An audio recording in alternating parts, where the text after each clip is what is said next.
Contador ya pone 29. Es una pequeña trampa, me han robado un minuto. Bien, yo voy a hablar de una cosa, a ver si va. ¡Chas! ¿Cambió? Ah, ahí está, ahí está. Yo voy a hablar de una cosa sumamente trascendente. Es decir, la tecnología está hiperregulada. Entonces, cualquier cambio normativo o posible cambio de esa regulación afecta de forma directa, evidente y clara a las empresas tecnológicas y a todas las personas que ahora en el futuro van a trabajar en el ámbito de la tecnología. O sea, chavales, atendedme que esto va a vuestra eficiencia profesional, vuestra trascendencia profesional y las posibilidades de innovación que tanto estaban insistiendo con mucha corrección antes, dependerán del entramado normativo que regule, obstaculice, favorezca esa innovación. Bien, es un placer estar aquí en Valencia. Vengo habitualmente a la Universidad de Valencia a cosas de Derecho Constitucional. Aquí en Las Naves estuve en 2 eventos, pero pues es un placer especialmente intenso estar aquí en esta semana de la informática. ¡Chas! Bien, vamos a comentar 2 minutos el contexto, el entorno, importante. Vamos a ver, importante. Vivimos en un mundo, primero, que está convulso. ¿Por qué? Porque hay un montón de riesgos y amenazas de seguridad sobre la mesa que no se solucionan. No hace falta que lo diga. Conflictos armados por varios lugares del planeta, cambio climático que no sabemos a dónde nos lleva, ciberamenazas, ciberterrorismo, crisis financieras, movimientos de personas, etcétera, etcétera, etcétera, ¿no? Por lo tanto, un mundo convulso que agita la calidad de nuestras democracias. Después tenemos un mundo incierto. Esto es muy inquietante. Sabemos los problemas que existen de seguridad y defensa, por ejemplo, pero no sabemos hacia dónde vamos. La tecnología no sabemos hacia dónde vamos. Vamos hacia una nueva ciberraza con el transhumanismo. No sabemos dónde. Vamos a ver, si miramos hacia atrás, todas las guerras, los analistas históricamente sabían cómo iban a acabar. Ahora no sabemos cómo va a acabar el conflicto de Oriente Medio, no sabemos cómo va a acabar la guerra de Ucrania. O sea, vivimos un mundo muy incierto, y un mundo obviamente tecnológico, ¿no? Tecnológico. Vivimos en un mundo nuevo, un mundo digital, una sociedad nueva, la sociedad de la información, incluso un nuevo estadio de la humanidad. Hay autores que hablan de infolítico. Un poco exagerado tal vez, no lo sé, es incierto, no lo sé, ¿no? Un mundo dicotómico, la tecnología no es neutral, tiene elementos positivos y negativos y por lo tanto hay que regularla para afrontar pues, esa dialéctica, ¿no? Esa contradicción. Y diréis vosotros, ¿dónde queda la geopolítica? Bueno, pues la geopolítica es lo que mueve los hilos de ese mundo convulso, incierto y tecnológico, ¿no? Estamos construyendo un nuevo orden mundial diferente al de la Guerra Fría, obviamente, un nuevo orden mundial en la misma geografía que hemos heredado en el planeta. Bien, esto por lo tanto, digamos que es ni más ni menos el contexto. Bueno, y una de las preguntas claves de este contexto es cómo demonios, perdonad por... ¡Ay, se está emitiendo por internet! Tengo que ser políticamente correcto, ¿eh? No decir groserías. Bien, vale. ¿Cómo demonios se puede decir? Sí. ¿Cómo demonios se regula la tecnología? Este es un debate, yo soy un poco mayor, yo llevo desde el año 93 intentando aclararme de cómo hay que regular la tecnología. Tema trascendente. ¿Por qué? Porque desde los años 70, cuando empieza la sociedad de la información que hemos heredado, hay debates políticos y jurídicos sobre cómo hay que regularlo, ¿no? Y esto es un tema un poco complicado y para facilitarlo tengo aquí un análisis DAFO. ¿Está claro? No me paro, simplemente lo muestro ahí, está grabando esto, si queréis volver sobre ello con más detenimiento. A lo mejor para un TFG, ¿no? Es interesante este tema, ¿no? Para un TFG de los que estáis haciendo un grado. Bueno, evidentemente hay fortalezas claras a favor de la regulación, como la protección de los derechos. Hay debilidades claras, como el desfase temporal, la tecnología va más rápida el derecho, ¿no? Hay oportunidades para generar confianza ciudadana y también hay amenazas por la captura de las grandes plataformas del proceso de regulación. Léase las plataformas norteamericanas o norteamericanas, básicamente. China tiene menos capacidad de captura de momento. Bien, pero yo creo que en un resumen de este análisis DAFO, pesa más lo positivo, es decir, las fortalezas y las oportunidades pesan más que, yo lo veo claramente, que las debilidades y amenazas. Hay que regular. Hay que regular la tecnología porque no es neutral, porque no es neutral. Es una falacia decir que es neutral, porque no es neutral. Tiene efectos negativos, por lo tanto hay que regularla. Hay que regular la tecnología porque genera consecuencias en todos los órdenes de la vida y, por lo tanto, el interés general lleva a la regulación. Hay que regularla porque la opción a no regularla es el caos, es el descontrol, es la captura por parte de las grandes plataformas de las decisiones de regulación, ¿no? Como la tecnología genera agentes de control y de poder, hay que regularlos para controlar ese poder que podría ser antidemocrático, ¿no? Todo ello claramente veo que hay que regular la tecnología. Y la Unión Europea, también tiene claro que hay que regular la tecnología, lo tiene clarísimo, Y desde hace 15 años más o menos, bueno, tiene clarísimo por razones obvias, ¿no? La línea de lo que estaba diciendo, que para Europa la alternativa a la regulación no es la neutralidad, es el descontrol, es el caos.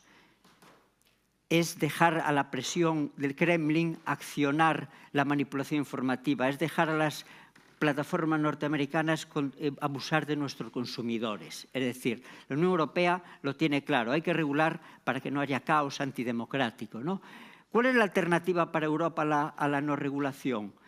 Que las soluciones de poder se impongan con criterios no democráticos, ¿no? Entonces, por lo tanto, está claro que hay que regular. Pero, lo de la regulación, esto, tela marinera, ¿eh? Tela marinera. Esta es la regulación mínima de la tecnología en Europa, ¿eh? Esto es para no dormir. Una regulación intensa y extensa. Muy, muy, muy, muy compleja. No voy ahora a pararme en esto. No sé si tenéis una asignatura de Derecho Tecnológico que os expliquen esto, ¿no? Y la gente de los profesionales de las empresas, pues seguro que tienen consultoras para gestionar pues, los servicios digitales, la resiliencia, la identidad, la protección de datos, los sistemas de riesgo de inteligencia artificial. Bueno, una regulación intensa y extensa, que parece un caos. Lo digo con la boca pequeña, es un poco caótica, que no nos oigan en Bruselas, es un poco caótica. Pero los burócratas de Bruselas dicen que no, que es una regulación por capas que responde a un ecosistema razonable. Yo tengo dudas, como constitucionalista tengo muchas dudas que eso sea así. Pero bueno, hay claramente una primera capa que es la de derechos fundamentales.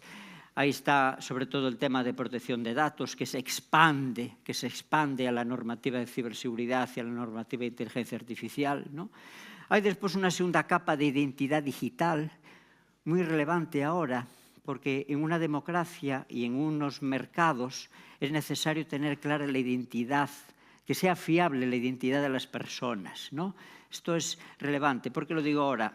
Yo formo parte también de la Junta Electoral de Galicia y hay un problema ahora en la identidad digital de las personas, también la Junta Electoral a nivel estatal, no a nivel nacional en España. Y hay dudas de cómo hacer la identificación electoral. Bueno, esto tiene que ver con esta segunda capa de la Unión Europea de identidad digital, que está creando pues, un contenedor europeo, una cartera europea de identidad digital, hay un wallet europeo de identidad digital. Bueno, un tema importante a nivel democrático que se está, digamos, consolidando. Después hay una tercera capa, que es obviamente la gobernanza. Hay una agencia europea poderosa, que es la ENISA, que coordina y se impone a los estados. Bien, eso es una tercera capa. Después está la gran capa de fondo, que son los mercados y servicios digitales. Para las empresas esta quizás sea la más relevante. Lo que quiere Europa es regular los espacios digitales de forma segura para proteger a los usuarios, básicamente, al consumidor. La lógica europea es neocapitalista, hay que proteger al consumidor en los servicios digitales a los cuales se asocia o usa. Por eso hay obligaciones de diligencia en los prestadores de servicio, ¿no? En las plataformas de gran tamaño. Bueno, hay una serie de obligaciones muy exigentes y cierta transparencia algorítmica. Los mercados digitales, digamos que es el otro punto de vista, para regular el poder económico, para autorregularlo, impone obligaciones privadas a los gatekeepers, es decir, a los porteros del acceso, ¿no? Los porteros de acceso, ¿no? Ya se escapan, ya veis, ya están inquietos, ¿no? por esta regulación europea. La siguiente capa es la capa de la seguridad, la ciberseguridad. Ahí hay una normativa que es conocida como NIS2 de ciberseguridad. Básicamente, sin seguridad no puede haber eficiencia ni evolución tecnológica. Hay otra capa sobre tecnologías emergentes. Aquí estaría lo de la inteligencia artificial. Bien, el que tenga interés en abordar esto con más profundidad, ¡chas! Yo he hecho un informe hace pocos meses, sobre esto precisamente, sobre la Revolución Europea de la Tecnología, que está en una cátedra de ciberseguridad que hay en Santiago de Compostela, subvencionada por el INCIBE de León. Bueno, ponéis eso, cátedra de ciberseguridad USC, informes, y ahí está mi informe que explico con más detalle todo este entramado intenso y extenso de la Unión Europea. Está claro, por lo tanto, que a partir de esta regulación, aunque yo tenga algunas dudas, hay una serie de rasgos comunes, ¿no? Que tratan de proteger nuestro sistema democrático. El primero de ellos es, obviamente, la centralidad de los derechos, obviamente, ¿no? La centralidad de los derechos, la regulación preventiva exigiendo medidas proactivas. La responsabilidad proactiva es uno de los principios de protección de datos más conocidos, supongo. Inteligencia artificial está enfocada desde el riesgo, niveles de riesgo para aceptar o no esos sistemas de inteligencia artificial en función del riesgo que supongan para los usuarios. El tema de la interacción de la Unión Europea a través de la ENISA, estados, agencias, etcétera. Bueno, y los actores privados que asumen obligaciones específicas de garantizar el acceso, por ejemplo, de supervisar sus contenidos, y, en fin, la seguridad como seguridad económica, seguridad jurídica, seguridad militar, muy relevante este aspecto en los últimos años frente al intento de autonomía militar de la Unión Europea, seguridad del consumidor, etc. Bien, entonces está claro que hay unas características de la regulación de la Unión Europea que se enmarcan dentro de un tema más amplio que son los modelos regulatorios de la tecnología. Esto es otro tema también para un TFG, modelos de regulación de la tecnología. Bueno, puede haber varios y diversos, pero básicamente hay tres. Hay tres.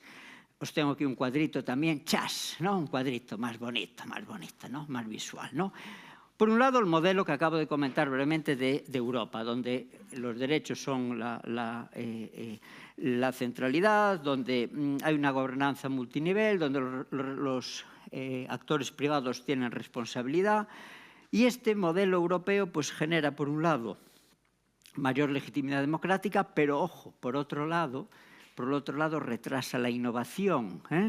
Esto no se puede decir muy alto, pero es muy claro, ¿no? En Europa se retrasa la innovación, la velocidad es más lenta por el modelo muy intensivo de obligaciones, básicamente, que recaen sobre las empresas, básicamente. El otro modelo es el modelo liberal norteamericano, donde lo prioritario es la innovación y el crecimiento. Se dice a veces que no está regulado, esto es mentira. En Estados Unidos hay una regulación fragmentaria, poca, pero muy intensa, que impone, por ejemplo, el dólar, impone seguridad nacional, nada de Huawei en estas cosas raras que hay en Europa, nada de tecnología china en servicios críticos de Estados Unidos. En salud, o sea, hay una regulación poca en Estados Unidos, muy intensa, pero poca, ¿no? Pero poca. Esto genera que el sistema tecnológico, empresario tecnológico norteamericano sea muy innovador, tenga escalabilidad y priorice el mercado y a las grandes plataformas, sea Google, Microsoft, Apple, Amazon, como os imagináis, ¿no? Y el otro modelo, el tercer modelo, es el modelo de la dictadura china, ¿no? Es un modelo donde prima la gobernanza de control, donde prima el poder, donde hay una relación entre Estado, tecnología, empresas supervisadas, y la tecnología básicamente se usa para ejercer control político y represión ciudadana, básicamente, ¿no? Básicamente. Eso hace que el control sea un control político represor. O sea que ese modelo no es nada interesante para nuestra lógica occidental. Bien, ¿qué pasó con esto desde que se va construyendo hace 15 años en Europa? Bueno, que los Estados Unidos se ponen nerviosos, ¿no? Desde los años 2014, más o menos, Europa empieza a desarrollar todas esas normas que os enseñé antes, y desde ese momento los norteamericanos se ponen nerviosos porque consideran que esta regulación europea de la tecnología es un desafío para su innovación, para la capacidad de sus empresas, para el negocio, para el business de sus empresas. Esto es evidente desde el 2014-2015, no es una cosa nueva, ¿no? En el primer gobierno de Trump era evidente, en el gobierno de Biden es evidente, y ahora, en el segundo gobierno de Trump, se hace más explícito, ¿no? Se hace más explícito. Si os fijáis diacrónicamente en información de prensa desde febrero del año pasado, pues hay continuas ataques a la Unión Europea por parte de la Administración norteamericana por este tema específico, ¿no? De la regulación de la tecnología, porque consideran que las barreras europeas restan competitividad, o sea, restan business, restan capacidades de negocio a las plataformas norteamericanas en Europa, ¿no? Básicamente, ¿no? Bueno, podría poner ejemplos, pero bueno, no es necesario. Trump lleva al enfrentamiento directo, a la confrontación directa, es el estilo pseudodiplomático de Trump.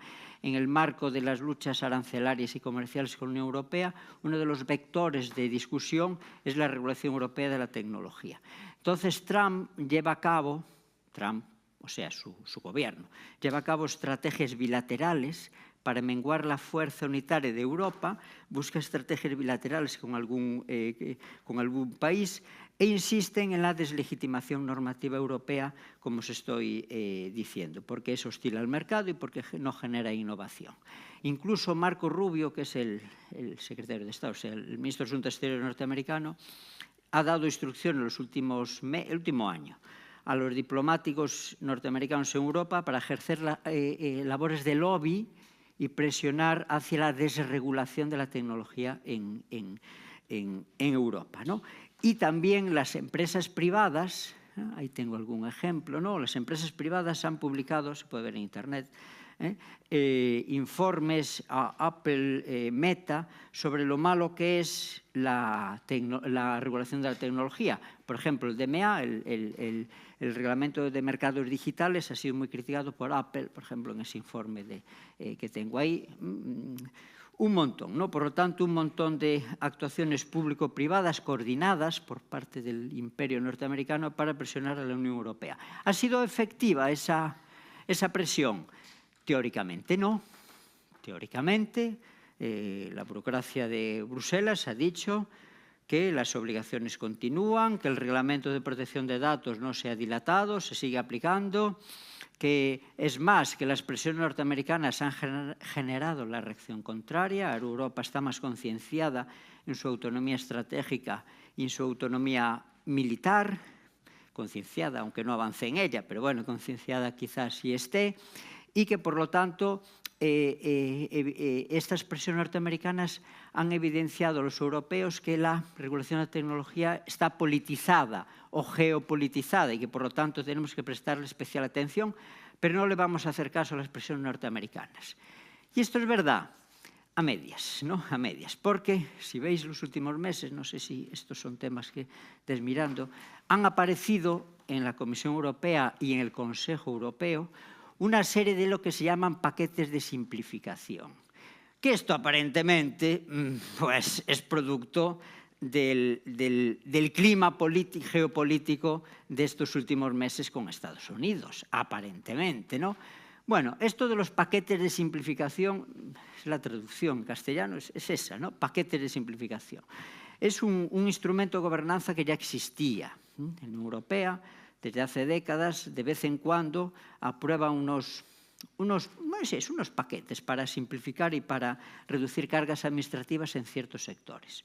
Bueno, pues ahora se han acelerado al menos estos meses 10 paquetes de 10 temas diferentes.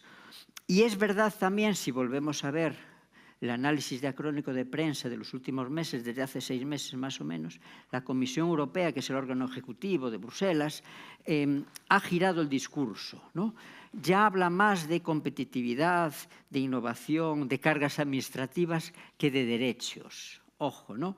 O sea que está claro que la presión norteamericana al menos ha cambiado el clima político, el discurso político europeo, ¿no? Y en concreto de estos paquetes de simplificación, ojo, que se están tramitando, no están aprobados, ojo, ojo. Esto son, digamos, como proyectos de ley, digámoslo así, si aplicáramos la idea al régimen interno español. El que nos importa ahora es el paquete de simplificación digital, tiene esa referencia técnica, si queréis buscarlo, para otro TFG, mira cuántas ideas os doy, ¿no?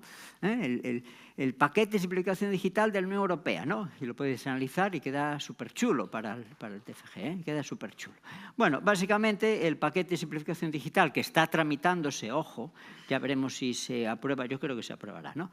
Ya veremos. Bueno, lo que busca, como veis ahí, es simplificar la normativa. Se considera que hay cargas de cumplimiento excesivas, no excesivas, cruzadas, cruzadas, ¿no? Que y esto genera incertidumbre a las empresas, sobre todo a las pequeñas, ¿no? Y entonces que es necesario, pues, reforzar ciertos elementos de seguridad jurídica o de racionalización del sistema jurídico. ¿Qué es interesante? Bueno, esos 4 puntos que pongo ahí. El marco de datos se refuerza de datos no personales. Esto es otra cosa que supongo que aquí gente de empresas ya lo tiene en la cabeza. Hay desde hace poco unos intentos europeos de fomentar la economía del dato, o sea, que los datos se reutilicen, que haya una libertad para usar datos no personales. Bueno, aquí hay una norma específica europea, veréis, no la tengo ahí apuntada, bueno, el reglamento 2023-2854, o sea, el reglamento 2854 de 2023 es el que habla del mercado de datos. Y España está avanzada en ese campo, ¿no? Hay un centro de referencia de espacio de datos que depende del Ministerio de Transición Ecológica, donde empresas, ¿no? Suben datos para reutilizar libremente por parte de otras empresas, básicamente. Bueno, empresas y universidades suben datos. El CREZ, Centro de Referencia de Espacio de Datos. En Galicia hay 2 o 3 entidades que están subiendo, de salud también, están subiendo datos anonimizados, claro, a ese centro para que se reutilicen para investigaciones. Yo asesoro jurídicamente a un grupo ahí para hacer esto con base en la normativa europea, ¿no? Por lo tanto, bueno, esto es una nueva modalidad de oportunidad empresarial, entiendo yo, ¿no? Entiendo yo. Bien, bueno, ciberseguridad, protección de datos, se quiere matizar alguna cosa, por ejemplo, solo un ejemplo, ¿no? Uno de los problemas de inteligencia artificial más graves desde el punto de vista de protección de datos son los datos de entrenamiento, ¿no? Como sabéis mejor que yo, supongo, ¿no? Para que el sistema de inteligencia artificial sea eficiente, tiene que entrenar. Cuanto más se entrene, mejor. Bueno, eso es un problema de protección de datos, porque la lógica de protección de datos es toda la contraria, que se usen datos específicos para la finalidad que se persigue. Y la lógica de la IA es todo lo contrario, usar datos masivos cuanto más mejor. Entonces, ahí hay una descoordinación entre la normativa de protección de datos y de la inteligencia artificial. Bueno, entonces, este paquete intenta flexibilizar el uso de datos en el entrenamiento de los sistemas de inteligencia artificial. O sea, intenta rebajar el grado de intensidad del principio de minimización en protección de datos. Bueno, por ejemplo, ¿no? Por ejemplo. Por lo tanto, chas, valoración de esto, ¿no? Por lo tanto, estos paquetes de simplificación parecen responder a una racionalidad lógica para dar seguridad jurídica a un marco demasiado intenso, extenso y fragmentado, pero yo tengo ciertas dudas sobre el interés general de estos paquetes de simplificación, ¿no? Porque están generando aparentemente, o van a generar, si se aprueban, un modelo más tecnocrático, con más poder en la ENISA, en esa agencia de ciberseguridad de la Unión Europea, en la comisión que la controla. Una de las críticas históricas de la Unión Europea, ¿cuál es? ¿Cuál es? Los burócratas de Bruselas que están allí en los despachos y no abren la ventana para ver la realidad. Pues estos paquetes el paquete digital, eso es lo que estoy comentando, van a intensificar ese modelo tecnocrático, ¿no? Es verdad que si echáis también un vistazo geopolítico a dos documentos del año 2024, el informe Draghi y el informe Letta, bueno, cosas de economistas italianos que hacen informes sobre cuál va a ser la economía de la Unión Europea en el futuro. Pues apuestan por la innovación, por la competitividad, por construir un único mercado digital, de capitales. Están en esta línea, ¿no? Seguridad energética, mirad ahora con el tema de Hormuz, cómo no estamos preparados, porque hace 2 años ya estos informes Draghi, informe Letta, ya hablaban de garantizar la autonomía energética. Bueno, están en esa línea, ¿no? Están en esa línea.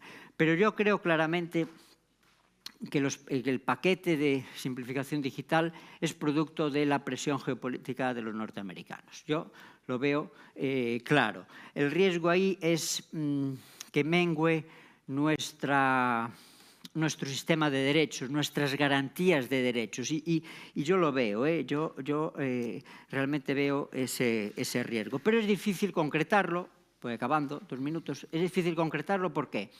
Porque como están aún sin aprobar, esto de los proyectos legislativos ya lo sabemos. Hoy en día en España el gobierno tiene un montón de proyectos legislativos en el Congreso, pero como no hay mayorías, no los aprueban. Entonces da un poco igual. Aquí puede pasar lo mismo, ¿no? Que haya esos proyectos, esos proyectos de simplificación y no se aprueben. No lo sé. Entonces la valoración es difícil de hacer. Es provisional, es provisional. Bien, entonces, ¿cómo concluimos de todo esto? Pues casi lo dejo a opinión de cualquiera, pero bueno, voy a intentar concluir.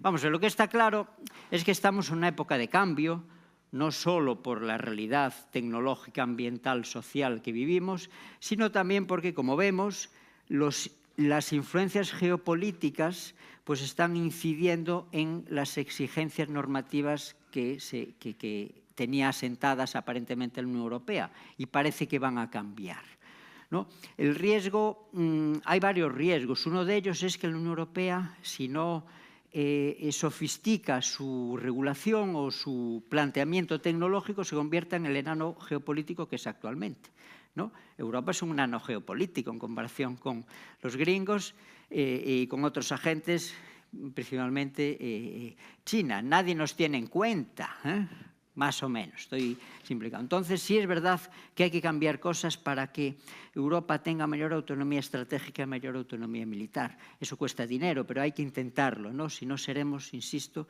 el enano geopolítico hacia el cual el nuevo orden mundial parece que nos está orientando. Es evidente, otra conclusión evidente, que la gente que trabaja en la tecnología o los que vais a trabajar en la tecnología tenéis que conocer esta dinámica de la regulación de la tecnología y tenéis que hacer un esfuerzo de prospectiva para intuir cómo va, o intentar intuir cómo va a cambiar en el futuro, para anticiparse. Es decir, anticiparse en el cumplimiento normativo puede ser garantía de eficiencia y de productividad de la empresa, ¿no? Sin duda alguna, preventivamente, no reactivamente. Actuar en forma reactiva es garantía de ineficiencia, claramente, ¿no? Preventivamente. Y diréis vosotros, ¿pero qué puedo hacer? ¿Qué podemos hacer aquí cuando está entre Trump, Pakistán, Islamabad, no sé qué, y Hormuz, que disparan o no disparan. ¿Qué podemos hacer? Sí podemos hacer, ¿no? Aquí yo soy idealista democrático, ¿no? Las sociedades democráticas, la opinión pública democrática, podemos hacer mucho. Por ejemplo, podemos presionar a nuestros líderes, y acabo, para que construyan la autonomía europea que no están construyendo, ¿no? Para que no pierdan que la referencia base son los derechos fundamentales, pero que eso puede ser compatible con la innovación. Yo creo que una buena regulación es compatible con la innovación, sin duda alguna, ¿no? Sin duda alguna.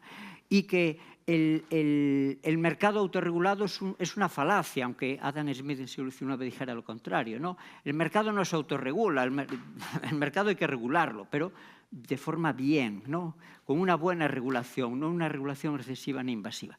Y eso lo podemos presionar desde una ciudadanía comprometida. Un ejemplo político partidista español.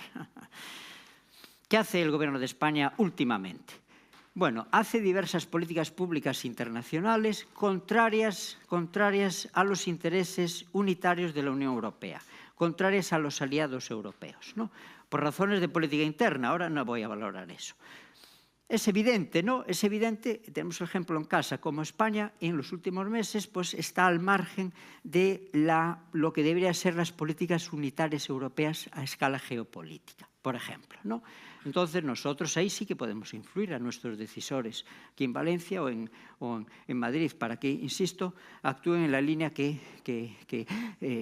deberían para ese futuro esplendoroso que esperamos de los europeos y las europeas en los próximos años. Bueno, muchas gracias y perdonad que dejara todo tan abierto, pero es que el mundo es incierto e inquietante. Gracias, ¿no?